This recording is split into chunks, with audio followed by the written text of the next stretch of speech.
At exactly 2:47 p.m. on October 7, 2025, in the marble-columned chambers of the Senate Judiciary Committee, Senator Amy Klobuchar leaned forward into her microphone. Her voice carried the weight of constitutional authority as she prepared to ask the question that would expose the most shocking presidential communication mishap in modern American history. Attorney General Pam Bondi sat across from her, perfectly composed in her navy blazer, unaware that the next 60 seconds would force her to defend the indefensible on live television. The tension had been building for 4.5 hours. Democratic senators had hammered Bondi with questions about the Justice Department's independence, about political prosecutions, about the systematic targeting of Trump's enemies, but Klobuchar had saved the nuclear option for last, a Truth Social post that revealed the raw, unfiltered demands of a president who believed he could treat his attorney general like a personal prosecutor. "Senator Klobuchar, you have the floor," came the chairman's voice, cutting through the murmur of packed gallery. Camera flashes erupted as Klobuchar shuffled her papers with deliberate precision. She knew that millions of Americans were watching, waiting to see if she could crack the unshakable facade of Trump's most loyal defender.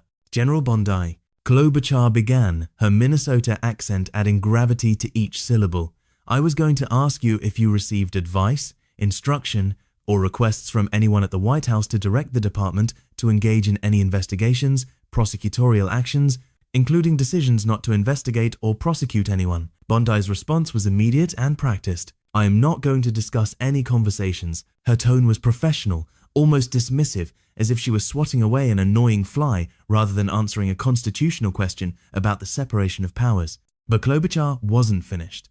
This was where years of prosecutorial experience had taught her to strike. When the defendant won't talk about private conversations, you force them to discuss public statements. She reached for a printed screenshot that would change everything. "How about the Truth Social post on September 20th, 2025, Klobuchar continued, her voice rising with each word, in which the president said, "We can't delay any longer, Pam, using your name. Not bringing criminal charges are killing our reputation," his words and credibility. And then goes on to tell you to prosecute a member of this committee, to prosecute the Attorney General of New York, and to prosecute James Comey. The silence that followed was deafening. Even the court stenographer seemed to pause, fingers hovering over keys. Republican senators shifted uncomfortably in their seats. Democratic staffers leaned forward, sensing blood in the water, and somewhere in the gallery, reporters frantically typed updates that would break news cycles within minutes. What Klobuchar had just revealed was extraordinary. According to sources who had spoken to the Wall Street Journal, Trump had intended his September 20th post as a private message to Bondi.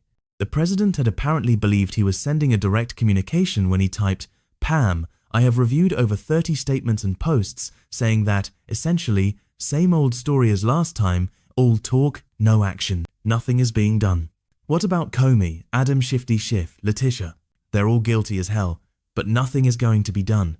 Instead, his furious demand for prosecutions had been broadcast to his 10.8 million Truth Social followers. Trump had been surprised to learn that his private message pressuring his attorney general had gone public, reportedly responding with a simple "oh" before trying to shrug off the massive constitutional violation he had just committed in front of the entire world. The moment represented everything that was wrong with Trump's approach to the Justice Department. Here was a president who viewed the Attorney General not as an independent constitutional officer, but as his personal lawyer, someone who could be ordered around via social media posts, commanded to prosecute political enemies, and expected to follow direct orders regardless of evidence or legal standards. Klobuchar pressed the knife deeper. "Do you consider that a directive to the Justice Department?" she asked, her voice now carrying the full moral weight of her question. The cameras zoomed in on Bondi's face as she formulated her response. Every micro-expression was being analyzed by millions of viewers. This wasn't just a Senate hearing anymore, it was a constitutional crisis playing out in real time, with Bondi forced to choose between defending the independence of her office or maintaining loyalty to the man who had appointed her. "Senator Klobuchar," Bondi finally responded, her voice steady but her eyes betraying the impossible position she was in. "President Trump is the most transparent president in American history, and I don't think he said anything that he hasn't said for years." The answer was both revealing and devastating. Rather than denying that Trump's post constituted interference, rather than asserting the Justice Department's independence, Bondi had essentially admitted that presidential pressure was business as usual. She had confirmed that Trump regularly made such demands, that this wasn't an aberration but a pattern of behavior that she found acceptable. Republican senators immediately jumped to Bondi's defense, but the damage was done. The moment would be replayed on every news network, analyzed by every constitutional scholar, and remembered as the day America's Attorney General publicly admitted that she took orders from a president via social media. What made the revelation even more chilling was its effectiveness. Just 5 days after Trump's accidental public post, James Comey was indicted by a federal grand jury. The charges making false statements and obstructing a congressional proceeding were exactly what Trump had demanded. His wishes had been carried out with surgical precision, proving that whether the post was public or private, it had functioned as a directive that the Justice Department felt compelled to follow. The timing was impossible to ignore. September 20th, Trump's demand for Comey's prosecution. September 25th, Comey's indictment.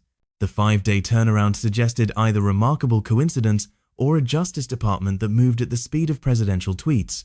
Klobuchar wasn't finished. She pressed further, asking about reports that Bondi had initially pushed back against requests to fire the acting U.S. Attorney in Virginia, Eric Siebert, a conservative Republican who had found insufficient evidence to prosecute Comey. What had changed Bondi's mind?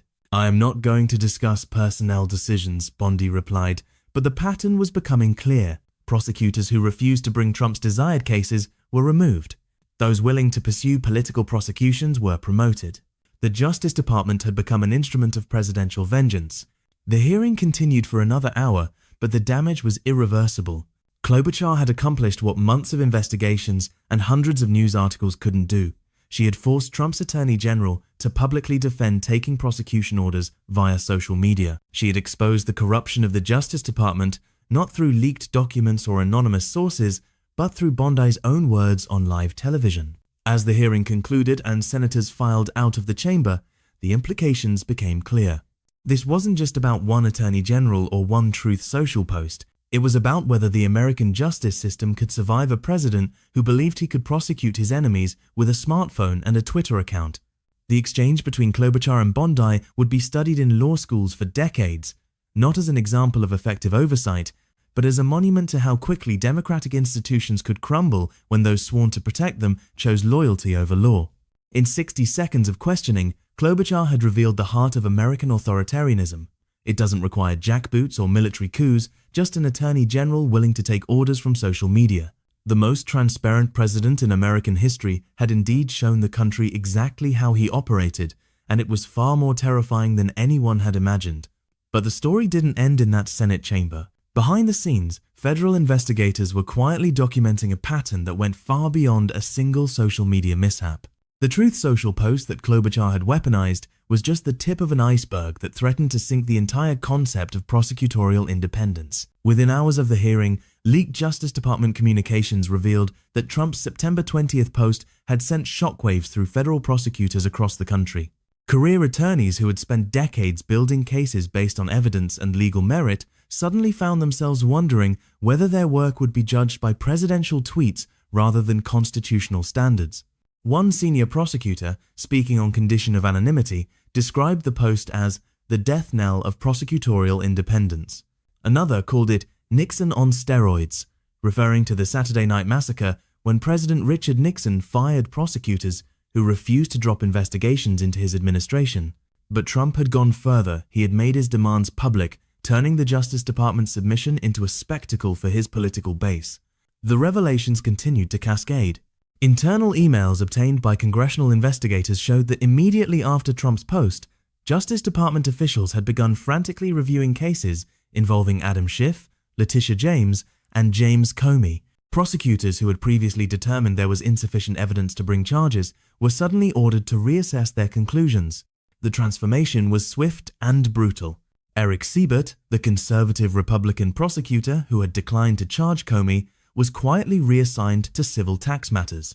In his place came Lindsay Halligan, a former Trump campaign attorney whose previous experience included insurance law and beauty pageants. Within 3 days of her appointment, Comey was indicted. The speed of Halligan's work raised immediate questions about due process and legal standards. Career prosecutors typically spend months, sometimes years, building federal cases. Halligan had delivered Trump's desired indictment in 72 hours, leading critics to question whether she had simply dusted off a previously rejected prosecution or had rushed to judgment to satisfy presidential demands. Legal experts were horrified by the implications. "What we're seeing is the complete politicization of federal law enforcement," said Barbara McQuaid, former U.S. Price's attorney for the Eastern District of Michigan. "When prosecutors make charging decisions based on presidential social media posts rather than evidence and legal standards, we no longer have a justice system, we have a revenge system." The pattern extended beyond individual prosecutions. Federal agents who had worked with Special Counsel Jack Smith's office found themselves systematically purged from the FBI. Career prosecutors who had previously investigated Trump's associates were transferred to remote field offices or forced into early retirement. The message was clear: loyalty to Trump, not loyalty to the law, would determine career advancement in the new Justice Department. Meanwhile, Bondi continued her public defense of the administration's approach. In interviews following the Senate hearing, she repeatedly emphasized Trump's transparency, as if publicly demanding prosecutions somehow made the corruption more acceptable. She painted critics as partisan actors who couldn't accept Trump's victory, ignoring the constitutional principles at stake. The international implications were equally troubling. Foreign diplomats and intelligence officials began questioning whether they could trust a justice system that operated at the whim of presidential social media posts. Authoritarian leaders around the world pointed to Trump's Truth Social demands as justification for their own political prosecutions, arguing that even America's Justice Department took orders from its president. Democratic leaders in Congress responded with outrage but limited options. While they could hold hearings and issue subpoenas, they lacked the power to remove Bondi or restore prosecutorial independence. The constitutional crisis was unfolding in slow motion, with each new revelation making clear that traditional oversight mechanisms were inadequate to address a president who operated outside democratic norms. Perhaps most disturbing was the public reaction. Trump's base celebrated the prosecutions as long overdue justice, viewing the targeting of political enemies as a campaign promise fulfilled rather than a constitutional violation. Polls show that a significant percentage of Americans supported using the Justice Department to prosecute Trump's critics, revealing how deeply authoritarian thinking had penetrated American political culture. The Klobuchar-Bondi exchange had exposed more than presidential interference. It had revealed a nation where half the population was willing to sacrifice the rule of law for partisan victory. The hearing that was supposed to provide oversight had instead documented the collapse of democratic institutions in real time. As federal prosecutors across the country watched their profession transformed into an instrument of political revenge, the question was no longer whether Trump would abuse the Justice Department, it was whether American democracy could survive the systematic destruction of its legal foundations. The most transparent president in history had indeed shown the country exactly how authoritarianism takes root, not through military coups or violent revolution, but through the quiet corruption of institutions by those sworn to protect them